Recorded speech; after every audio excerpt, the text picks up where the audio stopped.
হর হর মহাদেব ভক্তবৃন্দ, এই দৃশ্যটি হচ্ছে তিস্তা নদীর তীরে স্নান করে এখান থেকে পুজো পার্বণ সেরে তারপরে হাঁটা পথে রওনা দিতে হবে জল্পেশ মন্দিরের দিকে।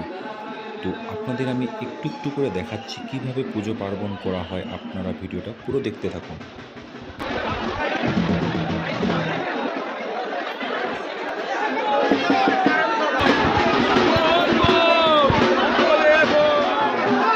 এই স্থানে সবাই স্নান করে পুরোহিতের দ্বারা শুদ্ধিকরণ হয়ে অতিক্রম করবে গুটি গুটি পায়ে 16 কিলোমিটার জল্পেশ মন্দিরের দিকে রওনা দেবে সবাই বাবার মাথায় জল ঢালতে। সর্বপ্রথম এখানে এসে স্নান করতে হয়, তারপর যেতে হয় জল্পেশে। তো আর শুধুমাত্র 1 সপ্তাহ বাকি রয়েছে এই জল্পেশে